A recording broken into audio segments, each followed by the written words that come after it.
எங்கள் ஹஸ்பண்ட் வந்து அடிக்கடி டார்ச்சர் பண்ணுறாரு மேடம். சந்தையை பிடிச்சி அடிக்கிறது, நைட்டு கூட கத்தி எடுத்துன்னு வந்து கழுத்தில் வச்சிட்டாரு மேடம்.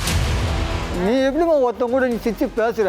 நீ தப்பா பாக்குற. நீ பாத்ரூம் கூட போக கூடாது, பின்னாடியே வந்துடுறான் மேடம். எப்ப பார்த்தா அவனை பத்தியே பேசிக்கிங்கன்னா ஒரு மனநல பாதிக்கப்பட்ட மாதிரி இருக்கிறான் மேடம். 2 பேரும் பக்கத்தில் நின்று அவங்க அந்த அம்மா பத்துனுறாங்க. இப்போதான் தப்பு பண்ணேன். அப்போ நீங்கள் ஒன்றா தானே இருந்தீங்க. என்ன வேணுமா அதுக்கு?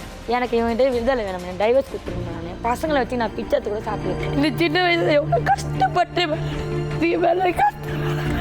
எனக்கு குழந்தைங்க என் பொண்டாட்டி கூட நான் சந்தோஷமா இருக்கணும் மேடம். அதுதான் எனக்கு ஆசை மேம். உயிர் உருவாத ஒரு குலைக்காத என்னில் வந்து சேர நான் கூட போக மாட்டேன். வேணாம் மேடம், சத்தியமா நான் முடியாது மேடம். மேம் அவனை நான் பத்திரமா பார்த்துக்கிறேன். உண்மை வெல்லும். திங்கள் முதல் வெள்ளி வரை இரவு 8:30 மணிக்கு நமது கலைஞர் தொலைக்காட்சியில்.